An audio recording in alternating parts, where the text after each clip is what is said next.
Welcome to the Modern Classrooms Project podcast. Each week, we bring you discussions with educators on how they use blended, self-paced, and mastery-based learning to better serve their students. We believe teachers learn best from each other, so this is our way of lifting up the voices of leaders and innovators in our community. This is the Modern Classrooms Project podcast. Hello and welcome to episode 212 of the Modern Classrooms Project podcast. My name is Zach Diamond, and I'm a high school media production teacher in Washington, D.C., and, of course, a Modern Classrooms implementer and mentor. And today, I am joined by Alyshahn Kara Virani, co-founder and chief revenue officer at Goosechase, the world's first interactive experience platform. Welcome, Alyshahn. Welcome to the podcast. Thank you. I'm very excited to be here. This is something we've been looking forward to for a little while since we got connected. Yeah, we scheduled way in advance, so I've been looking forward to it too. And I'm excited to learn more about Goosechase. That is our topic for tonight. But before we get into that, why don't you tell me and our listeners a little bit more about yourself? Like, tell us how you wound up at Goosechase. I guess, so you're a co-founder of Goosechase, is that right? Yeah. Yeah, so tell us the story. It's kind of a hilarious story. So Andrew Cross, who's our CEO and founder, was my college or university roommate and was in a entrepreneurial residence where he had to have a business idea. Came up with Goosechase. It started as this idea for a platform for scavenger hunts. Entered it into a startup competition, won, and promptly had, if you guys remember, BlackBerry way back in 2010, 2011, come to him and say, hey, can we use this for team building? And the University of Waterloo say, hey, can we use this for orientation? When will it be ready? And Andrew was like, a few weeks. And that was kind of the inception. I came on 6 or 7 months later, and the two of us just grew it kind of in the background while we were learning about business and teams and what we wanted to do from a company perspective, how we wanted to build. And then in 2017-ish, the both of us just dove in full time, and now we're 30 people and a few million in revenue and thousands and thousands of customers. So it's been a really interesting journey, honestly, right from the start. Very unique. Wow, that's so cool. And BlackBerry, I do remember BlackBerry, but I have to say, I'm going to link it in the show notes because I have some coworkers at my school who might not be old enough to remember BlackBerries. So. We're in the BBM era. We're in the... Yeah, I'm going to link the Wikipedia for BlackBerry. That's something I never expected to link, actually, in the show notes for this podcast, but there you go. That's funny. All right, cool. Well, thank you again so much for joining us, and thank you for the background. Why don't you just tell us what Goosechase is? I guess that I put that first in the outline because I felt like it was a good place to start. What is Goosechase? You said it started as a platform for scavenger hunts, but it's certainly evolved into more than that.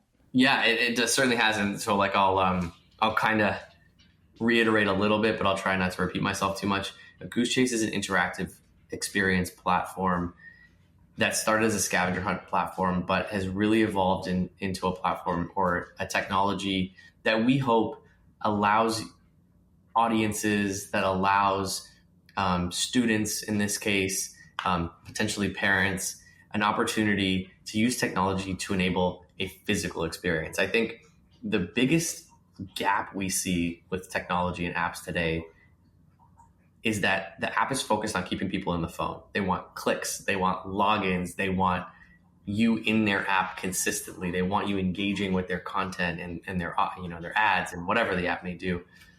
With Goosechase, the whole idea is, can we use something that people are essentially have tethered to their bodies, always holding in their hands, as a way to connect them to their physical world, to allow them to have an experience, to allow them to build a connection with another human being or with a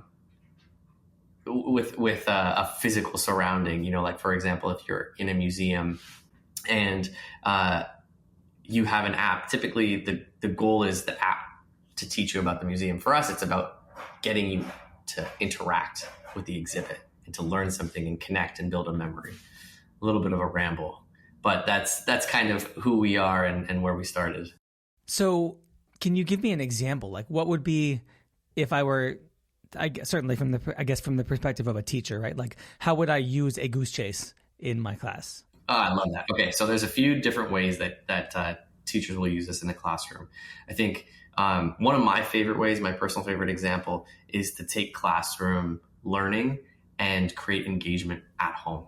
So, you could have Goosechase, fundamentally the way it works is teachers will create missions for students to complete. Mission, that's what they're called, right? Yes. Missions will be photographs, videos, text, or GPS. And you might have a whole chemistry lesson on Goosechase. And it could be like, when you get home tonight, put a sugar cube in a glass of water, put a sugar cube in a jar of molasses, and take a short video of yourself telling us which one the sugar cube dissolved faster in, explain why. Okay. And that's a great way for teachers to be able to understand if the student is comprehending or they're able to extend learning or analyze learning. I think I mentioned Bloom's taxonomy later down in the notes, or is it just simply remembering something and at the same time still engaging the parents, because kids can obviously work with their parents to be able to answer some of these questions. If it's in classroom learning, teachers will often break up their lessons by having Goosechases, either splitting students off into teams in order to complete challenges, or maybe just as an opportunity for students to be able to complete them on their own.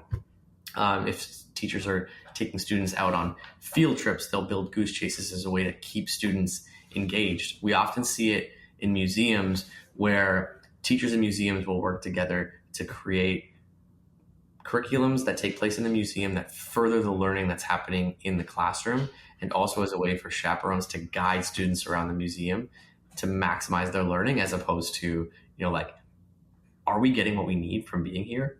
Can we find a way to show empirical based learning that we were having a positive impact by coming to this museum in terms of the learning? So yeah, it really varies. The kind of continuum is quite long. This is awesome. Actually, it's funny. What I thought of as you were describing this in the museum is like when you get one of those like handheld audio player things that you walk around the museum and like you play the thing for each exhibit, but like so much more, right?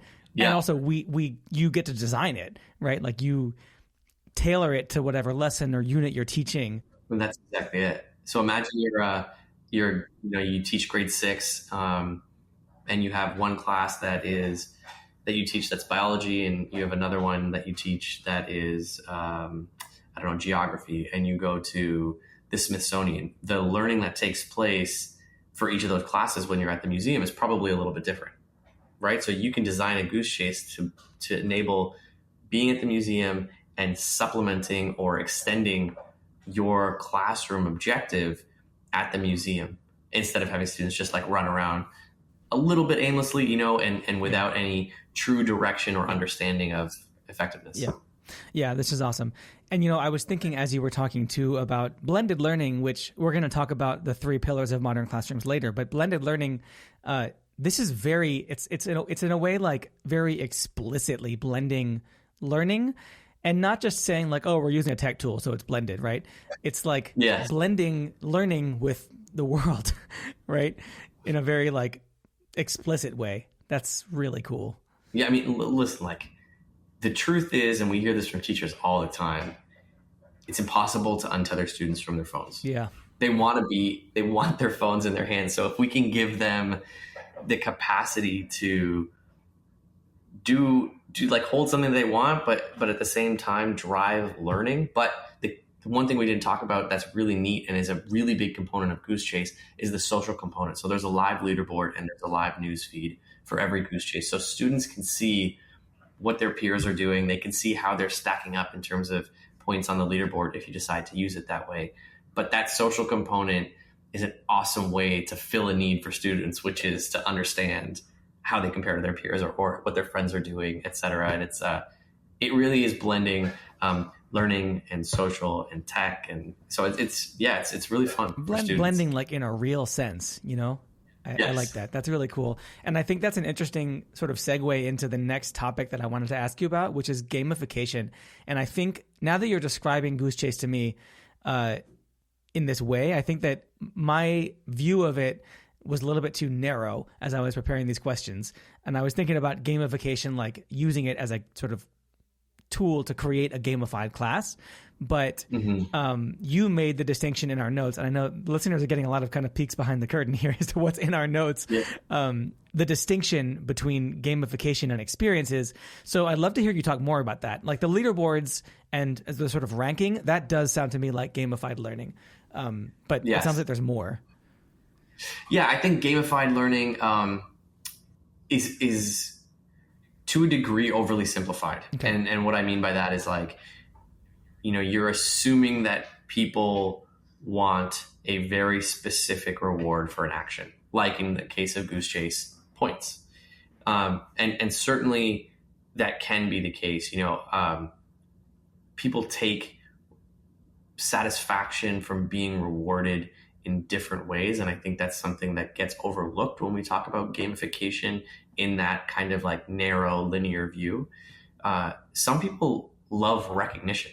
They love to be called out and said like, wow, Zach did a great job. Did everybody see his answer to the sugar molasses question in the Goosechase? That's something that we can all kind of look back and learn from. And you can feel really great about that.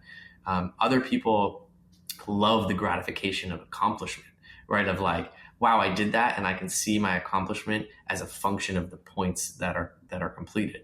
Other people like to win. And so I think when we talk about experiences versus gamification, I really encourage people to think of experience as like, how are you delivering feelings of value to all different types of people based on what they consider valuable, right? And like I said, those were just 3 examples of that, where gamification tends to be more simplistic.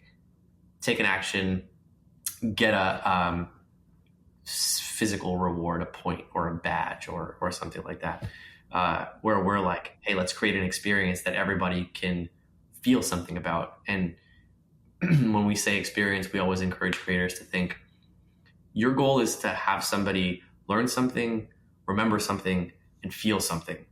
And if you can do that, then you're creating a connection that is going to last. There's going to be a memory that gets tied to what you've created, where gamification can be forgotten very quickly, right? It can be like, hey, I won that classroom mathematic Monopoly kind of mix up. Yeah. I mean, everything you're saying, actually this whole time, everything you've been saying is really resonating with me, just because it feels like it's so grounded in like the real world and things that are authentic. I feel like, so gamification is this whole big topic right now, right? We've had a couple episodes of the podcast on gamification, and I like the way that what you're describing. It's like you're drawing on the same sort of psychological benefits of gamified learning, but in a way that feels authentic, that feels real. Yeah, that's a great way to put it. I mean, I think we take the approach that everybody is a human and everybody is an individual, and you should try to meet people where they are. I think a lot of companies are very self-serving. They want what they want because it creates benefit for the continued growth of the company or the revenue. And we've always approached Goosechase from the perspective of, if we meet our customers where they are and try to deliver to them what they want, then we will kind of benefit on the other side of that, as opposed to the flip of, us first, audience, students second kind of thing, which is why I think, we have that little bit of a flipped view of gamification, for example. Yeah, and I think what you were saying before about students who like are glued to their phones, which they definitely are. I've often, obviously there's like 2 sides. This is a debatable question, right? But sometimes I wonder, like, is this a hill that we're choosing to die on and sort of dying on it? Like, if we made the phone part of the lesson, could that just sort of obviate the problem, right? I think there's different answers to that question. Obviously, it's a complex topic, but in whatever extent we can, using that as a tool in a way that feels real, right? Like I think that if you just say like, okay, I posted some stuff and you can use your phones to access it or whatever, like that's not the same thing as using the phone as a tool to actually accomplish something. And same with gamification, right? Like if you can give them that gratification that comes from winning a game, that's a hook, right? It's not just the fact that they won, like you said, like it comes from doing something. Yeah, there's a gratification of accomplishment that comes along with it as well, for sure. Tell me more about like the leaderboards. Like what do the students, and I say students, Goosechase is used outside of classrooms as well, so feel free to talk about that also. But like, what do they see? Like what's being compared and what's being ranked? So, we're firm believers that the social component of Goosechase is critical to the success of the activation, because without diving too deep into human psychology, I think there's a fundamental desire for people to see themselves in others and to see others in themselves, right? So like you have a lot of people that if somebody else is doing something, will do it as well. That like, I think we can all think of examples of that. So the news feed is all of the pictures, all of the videos from the completed missions. And so you can actually scroll through the news feed and see, Zach did a great impression of Elvis Presley. Maybe that gives me the confidence to also complete that mission. Or like, oh my God, there's my friend Tony Rose completing a mission that I never thought they might complete. I think that I feel like I should go talk to them and congratulate them, or, kind of recognize that the leaderboard, because all the missions have points associated with them, the leaderboard is a cumulative score and then ranked in order from obviously most points to least points. Not all teachers' classrooms will choose to use the leaderboard.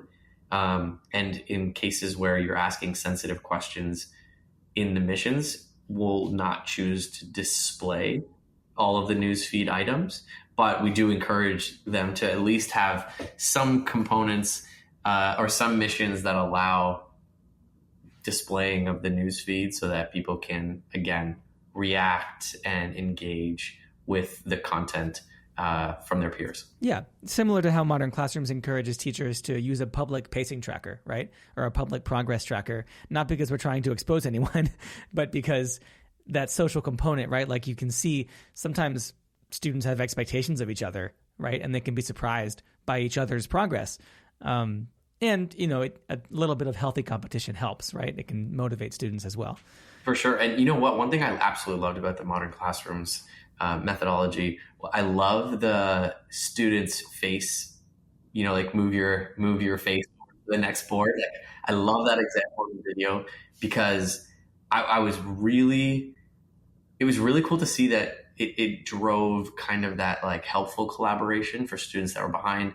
You would get students that were ahead coming back and trying to interact with their peers to help them move along. And that level of engagement, I think there's a social component in all of us that is getting diminished because technology becomes a barrier to being able to have a conversation with somebody.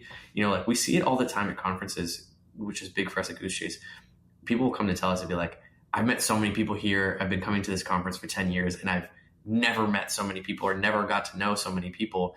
And the reason is, in my opinion, that technology diminishes our need to actually have human interaction. It's easier for me to sit on my phone and look at Instagram or, flip through TikTok if I have TikTok, than it is for me to be like, hey, Zach, where are you from?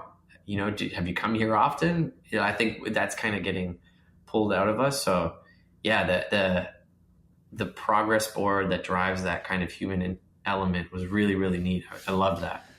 Yeah. Okay. You can see, Alyshahn, that I am here for the deep dive into human psychology. But I think all of this does kind of do a really good job of addressing what I wanted to ask you about gamified learning. And I think that like broadening the scope of that question definitely made sense. And I think that that's a lot of really cool, like sort of just a lot of really cool or a really cool perspective on the topic. So thank you for that. We are going to take a short break. We have an announcement for this week. When we come back, we're going to talk a little bit more about specifically how Goosechase can integrate with the pillars of modern classrooms.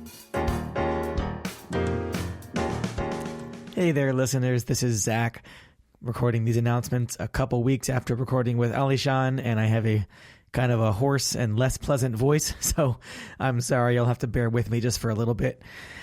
But we have some announcements for you for the upcoming week. First off, do you want to connect with educators of color who are creating a more student-centered learning environment? You can join our monthly Shades of Excellence meetup on Monday, October 28th at 7 p.m. You can join Rob's book series. Remember, Rob's book is called Meet Every Learner's Needs, Redesigning Courses. The real magic of a modern classroom lies in self-pacing. In a self-paced course, every student can be appropriately challenged every day. Meanwhile, you, the teacher, can spend your time where it's most needed, giving every student the support and encouragement they need. And this is on Wednesday, October 30th at 6 p.m. Have you ever wondered how standards, new and old, can guide your students' learning experiences? If you're curious about how to craft a personalized educational path, Nicole Conjuanco is sharing the best practices from their computer science classroom and how they approached receiving new standards at the beginning of the school year. And you can join us on Thursday, October 31st at 3 p.m. Spooky. There are registration links in the show notes, and I'm going to sign off now and get back into the interview with Alyshahn so you can get back to hearing me with a fully functional voice, and more importantly, you can continue hearing from Alyshahn.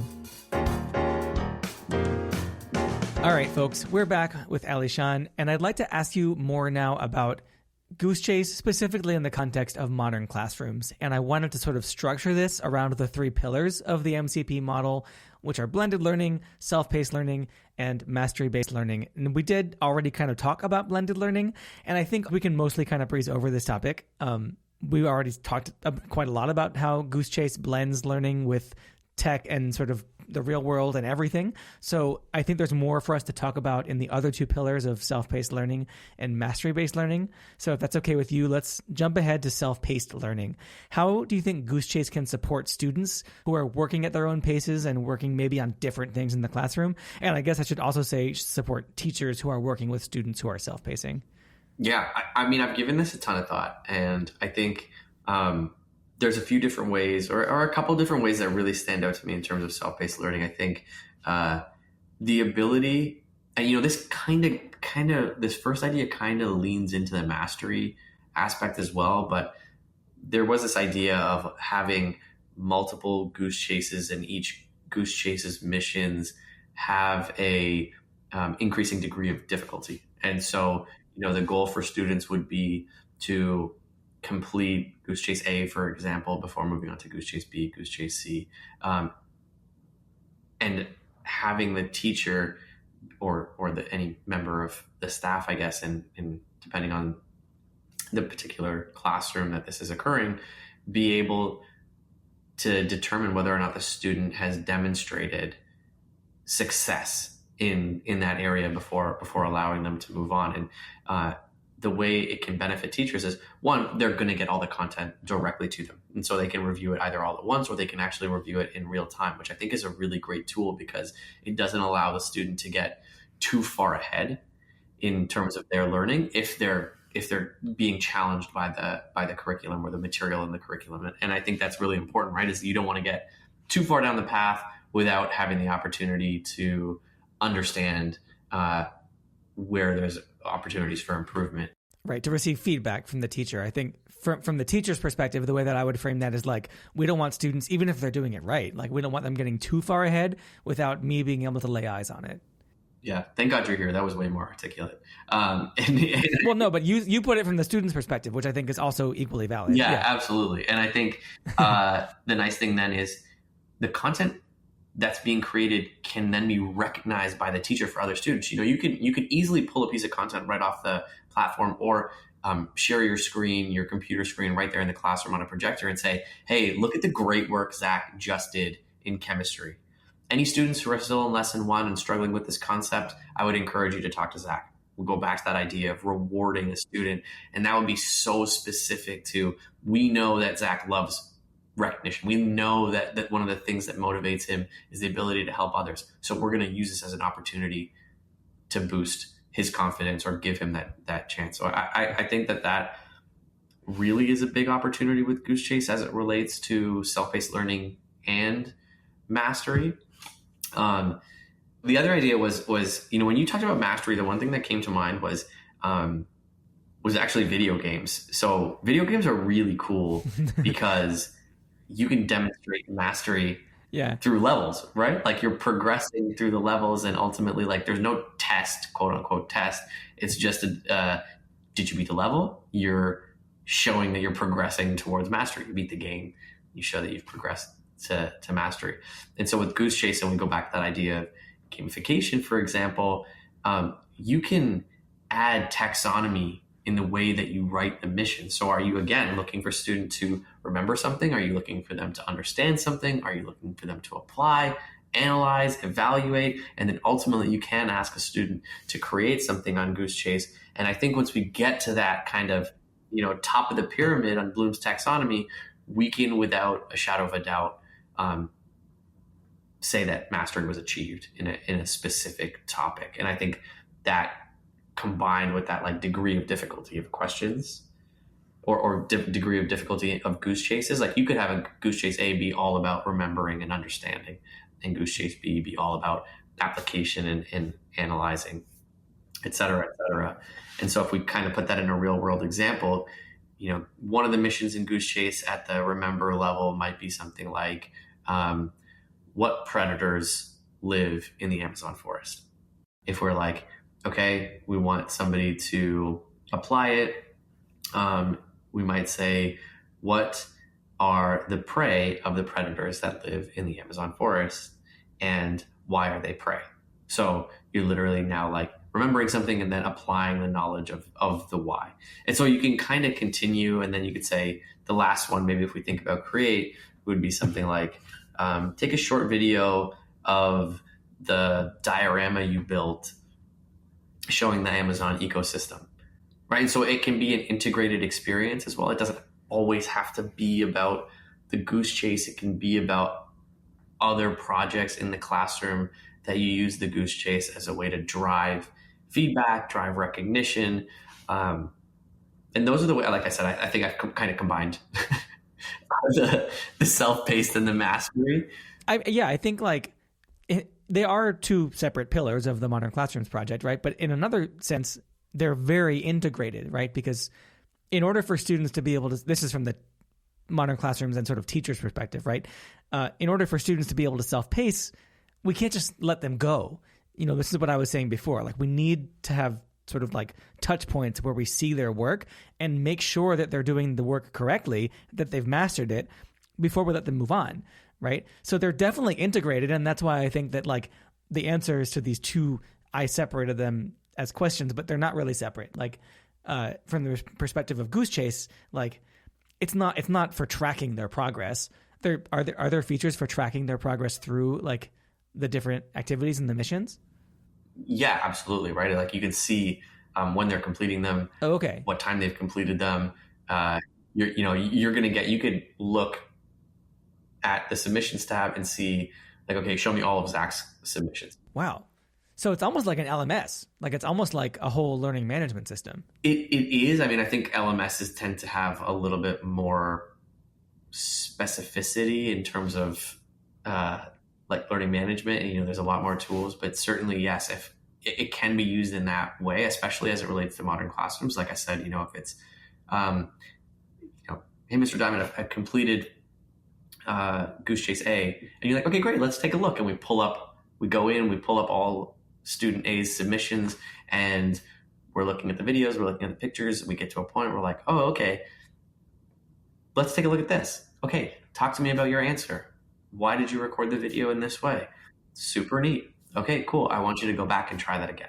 For me, that's definitely the mastery-based aspect of things, right? It's like looking at something, giving students feedback, having them revise if they need to. Yeah, no, I see where you're going with that. Yeah. I would even say so much so that, like, and again, I really want to avoid feature jumping, because it's not about features. It's more about, like, tangible ability to like achieve an objective, right? Like that's what we're trying to do. But even to the point of if a student submits a mission and you view that mission immediately because you happen to be on the news feed, you can send that student a message directly through the Goosechase platform saying, hey, you're on the right track. Just try and record that one more time. Here's a quick note. And so you don't actually have to physically interact with that student if it's just a quick note and you'd like them to, like I said, try it again. So there is that opportunity. We always talk about Goosechase as a continuum of engagement. And so on the one end is like we can have the student come and we can review, we can go over that one-to-one, or on the other end, it can be a quick, or it can be a thumbs up, right? And a thumbs up would indicate you're doing a great job, keep going down the path. So we can kind of have that opportunity for students to get the feedback in very different ways, depending on where they are in the curriculum or the nature of the feedback that needs to be given. Yeah. And I think that's what I was trying to say is like the two, self-paced and mastery-based, they are integrated, right? The fact that Modern Classrooms calls them both out separately doesn't mean that they're not both deeply connected. And it sounds like if students are working through a Goosechase, if they're doing missions, if they're doing activities, right, we can see them, they can work at their own pace, and we also have tools to give them feedback. So it definitely connects with the whole model in that sense. Cool. Can I ask you a question that's not in the outline? Absolutely. Yeah. Just if you were to imagine like a classroom that was working on a Goosechase, right? What are the students doing? Yeah, great question. I think this answer is very broad. And let me, the reason I say that is because the power is in the hands of the creator, and in this case, the teacher, right? So sometimes teachers will use Goosechase as a way to, like I said, integrate other opportunities in the classroom and then use it as a way to like track those activities. So for example, if it's, okay, we're going to break into teams and you'll have pipe cleaners at your desk and you have all of these items and it's like, I'm going to ask you to build a house from the book, like visualize the house from the book we just read. I want you to build that with pipe cleaners. Once you're done, I want you to take a video of the house on Goosechase. Or maybe it's like get together as a group and maybe for a little bit of an older class, talk about how To Kill a Mockingbird applies in today's society as a group. And I want you to film a 30-second recording of one parallel in today's society and that we read in the book. And so those are good examples of kind of combining opportunities for student interaction in a very specific way. You know, again, analyze, create, understand, apply taxonomy, and then have a way to like gather that information from the students. And then also for students to be able to share their answers easily with other students without occupying like, okay, I want you to come up to the class, front of the class and tell us right. what you learned. Right. Yeah. It could be like, okay, we have like silent time. I want you to continue with the research that we started, open your Goosechase and answer some of the text-based questions. And it could be, again, like comprehension-based, or it could be finding something like you're trying to find an answer to a question in a textbook. And when you find that answer the question in Goosechase, the text-based question, or take a picture of it. That's the scavenger hunt part. Yes, exactly. Awesome. So I think, okay. I think we tend to, because scavenger hunts are at the basic level, like, you know, go here, find this, take a picture. Right. Go here, find something. Do this. You know, go find this person, ask them this, write their answer down. Yeah. But for us, it's like we can be more driving of the outcomes that you would like to see. And in a lot of cases, it's like we would like students to critically apply knowledge to real world situations based on the items taught in the classroom, not in theory, but in practical real world application. So we're going to write missions that allow students to be able to apply that and then have like the connection so that when they see it in the real world, they can, you know, hopefully apply what they learned in the class. Yeah. And that's awesome. That's cool because I feel like in all of those sort of like hypothetical classrooms that you came up with, even the one where the students are working solo, like they're either collaborating or they're at least talking to each other, or they're like doing something in the physical world, right? Like Right. they're, even if it's looking in a book, and I guess the book might be on their computer too, but like it's not just like it's not like a two-way street between the person and the computer, right? There's something else. There's a third thing or more, right? The pipe cleaner was like, what a cool activity, right? Yeah, and giving students an opportunity to use their phones. We hear from teachers all the time. Just the extension of giving students an opportunity to use their phones is huge because it connects to the desires that the students have. Right. They want to be on phones, right? Yeah.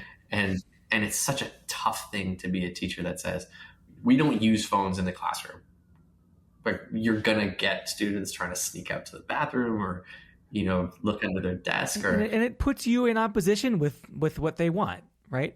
Even if what they want isn't necessarily what's best for them all the time, like it still puts you in opposition with them.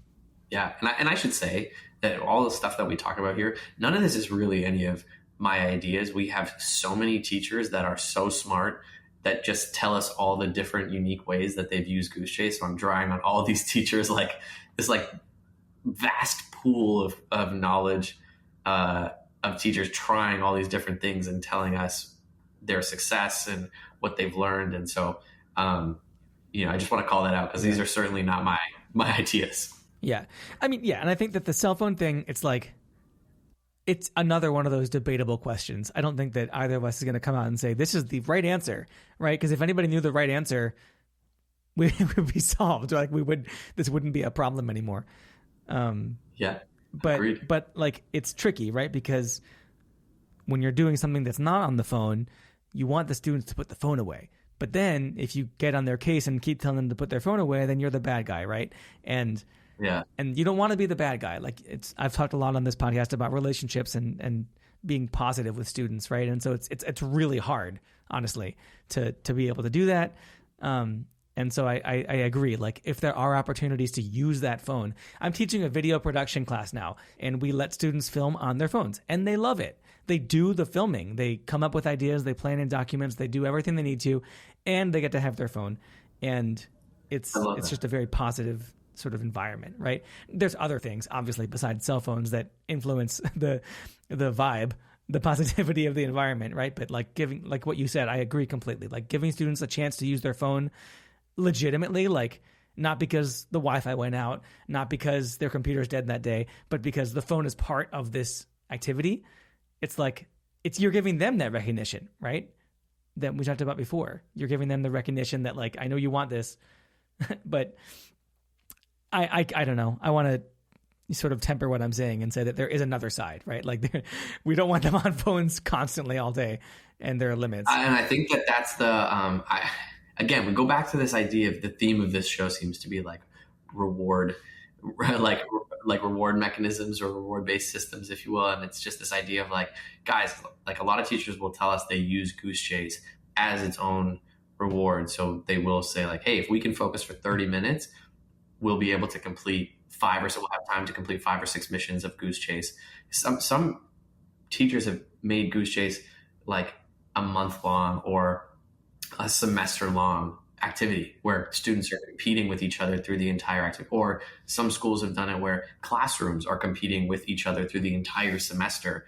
And the goal is like, if they behave, they can get on the Goosechase and they can maybe complete more missions and get ahead of their peers in school or in the grade. And I think when it is its own reward because students want to be on the phone, there's that opportunity to say, guys, no phone time is right now because we're working on, language comprehension, for example, for the next 30 minutes. And if we get it done and we can make sure that everybody's gotten to the end of this chapter, we'll be able to do Goosechase for 30 minutes kind of thing. So yeah, I think what you're saying makes total sense for me. I probably would say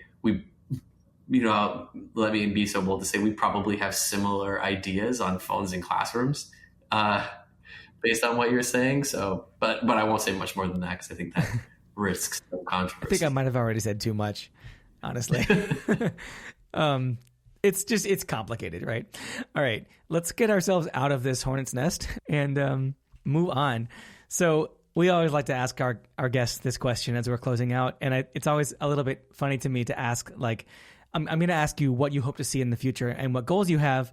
And I feel like I'm not asking you to like reveal your secret roadmap or any new features that are coming that you haven't told people about yet. So this could also be a personal goal. And also it sounds like Goosechase has quite like it's well established at this point, right? Going all the way back to BlackBerry. I mean, come on. But so yeah, like what's next? What do you hope to see in the future and what goals do you have?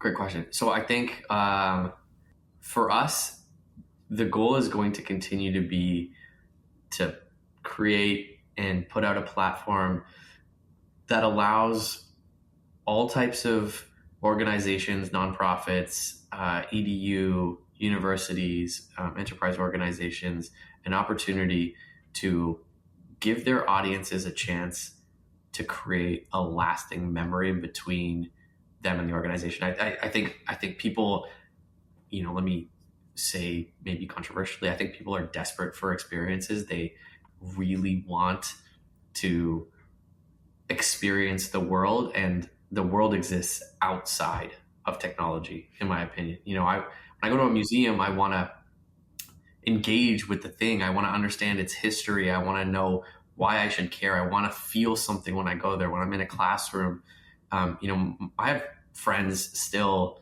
that I met in elementary school, and I feel like those connections are being diminished, and maybe that's a bit of a stretch, but at the same time, like, I think we want to create a product that allows people to break down walls between each other, break down walls between themselves and the organization. And so everything that we're building is in service of experiences and using technology to enable experiences versus being about the technology. One thing we always say internally is if people use Goosechase in an environment and they leave and they say, oh my God, that was so much fun. What was the app again? That's a huge win for us because it connected with the physical space. It didn't connect with the app. So I think my personal goals and my company goals are very tied together because I believe in this a heck of a whole lot. Yeah. Did I answer the question? Yeah, totally. And I'll just echo right back to you what you said before. I think you and I agree on sort of just at a high level philosophically, like it's important to be authentic. The real world matters, right? And yeah, so thank you so much for that. How can our listeners connect with you? I'm going to obviously link Goosechase in the show notes, and I strongly encourage listeners go and check it out. I've been poking through it myself. It's very cool. But yeah, Alyshahn, specifically, how can listeners connect with you? Yeah, I'm on LinkedIn, Alyshahn Kara Virani. My email, alyshahn@goosechase.com. And then, if it's Goosechase specific, we have Goosechase EDU, which is K-12 focused. And then we have our other channels, which are Goosechase. But anybody who has heard this podcast and is interested in connecting with me personally, drop me a line. I'd be happy to chat, happy to help, happy to answer questions, wax philosophical, whatever you want. I'm always happy to chat. Awesome. Well, I think I did. I think I waxed philosophical. We did together. And I have to say, I was not expecting that. So thank you so much. Thank you for joining me, and thank you for waxing philosophical. And I think it really gives us a good sense of where you're coming from with the platform too, like what the platform is and where its foundation lies, right? So thank you so much for joining me, Alyshahn. I appreciate it. My pleasure. Thanks so much for having me on. This was awesome. I gotta say, I love the Modern Classrooms project methodology. I think it really spoke to me when I reviewed it, and I love the video. So it was really fun for me to be here. Thank you so much. Awesome. Yeah. Thank you so much. Listeners, remember, you can always email us at podcast@modernclassrooms.org, and you can find the show notes for this episode at podcast.modernclassrooms.org/212. We'll have this episode's recap and transcript uploaded to the blog on Friday, so be sure to check there or check back in the show notes for this episode if you'd like to access that. Also, we're asking listeners to leave a review if this podcast has been helpful in supporting you to create a blended, self-paced, mastery-based learning environment, because that does help other folks find the podcast. Thank you all so much for listening. Have a great week, and we'll be back next Sunday. Thank you so much for listening. You can find links to topics and tools we discussed in our show notes for this episode. And remember, you can learn more about our work at www.modernclassrooms.org, and you can learn the essentials of our model through our free course at learn.modernclassrooms.org.